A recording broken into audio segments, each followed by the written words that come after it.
Today we finally got a real look at what's to come in the Crimes of Grindelwald, the much anticipated follow-up to Fantastic Beasts and Where to Find Them, as our hero Newt Scamander on the trail of the Dark Wizard Gellert Grindelwald. What did we learn from the trailer? I'm Chris Carr, here's what you might have missed. Let's break down the trailer right from the top. We open with some suits, presumably from the Ministry of Magic, apparating just outside of Hogwarts, and making their way towards the campus to question a young Dumbledore. And can I just say, I am totally on board with Law as young Dumbledore. According to the film's executive producer, David Heyman, Law was cast because, quote, he has many of the qualities we find in Dumbledore in the Potter films. He's got authority, he's got a twinkle in his eye, he's sometimes a bit elliptical. So you have that, but also this youthful energy and jubilance. So he brings that twinkle, mischief, authority, and power, but at the same time brings far more youthful energy to the film. You understand why he would be your favorite teacher and be someone you believe is an extraordinary wizard. Law is the third to step into the shoes of the powerful wizard, and hopefully will lean more Harris than Gambon. Plus, we've seen Albus do some shady-ass shit, which solidifies casting Law. Have you seen the young Pope?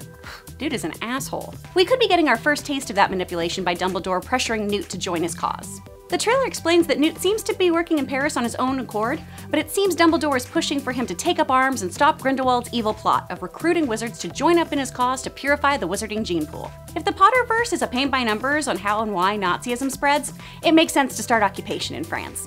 We need to pick sides. There's going to be a war. Who cares? Jacob is back! Jacob is back! On the rooftop blazing it with credence is Maledictus, a mysterious new character who, according to a press release, is a carrier of a blood curse that destines her to transform into a beast. It was also revealed that she's an act in the Circus Arcanus, a traveling museum of human oddities that the Super Sleuth may have previously spotted posters for in Fantastic Beasts and Where to Find Them. P.T. Barnum ain't got nothing on this shit. So Homegirl has a beastly blood curse. Could she be the Snake Girl? I mean, I think we can rule out her being the two-headed baby. Her snake skin-like leggings certainly seem to suggest so. In the wizarding world, I don't think there are many coincidences. J.K. Rowling certainly doesn't write that way, so why include a snake girl? Fans have begun to speculate that Maledictus could in fact become Nagini, Voldemort's right-hand man. Snake. Horcrux? You know what I mean. Let me know if you think that's reading way too much into a pair of leggings. It totally could be. Maybe she's the amphibia dude listed. We also catch a glimpse of Leta Lestrange. We know she has a past with Newt, a relationship with his brother, and a last name that leads me to believe the character played by Zoe Kravitz is not gonna be fighting for good. Although, maybe we could get one good Lestrange in the bunch, which in a story about family bloodlines, purification, and being more than the sum of your parts, could be a good and necessary subplot. Then there's Credence doing proper magic with a wand, leaps and bounds forward from where we last left him, having to deny his natural magical abilities. Now, most Obscurials don't live past the age of 10, so it's going to be insane to see what kind of magic powers this kid has up his sleeve. And let's not forget the beasts! There's this gnarly seaweed-looking monster, which I'm gonna go ahead and call it, and claim that that is a Kelpie. According to the book Fantastic Beasts and Where to Find Them, Kelpies are shape-shifting sea creatures found in Loch Ness. They're pretty nasty beasties. They lure travelers onto their backs, then drag them underwater to eat them, allowing the entrails to float to the surface of the water. And you thought these were children's books. A Kelpie can be rendered docile by using a placement charm, so I'd put my galleons on Newt doing just that. There's also what appears to be Thestrals pulling a cart. You'll recall these creatures are a breed of winged horses with leathery skeletal bodies and can only be seen by those who have seen death.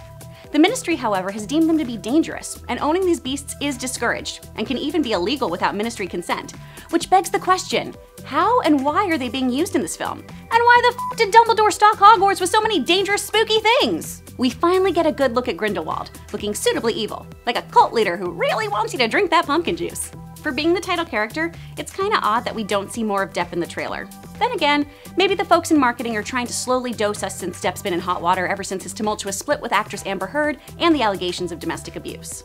Lastly, we see Newt and, who I assume is his brother, doing some wicked wand moves, and I want more of that!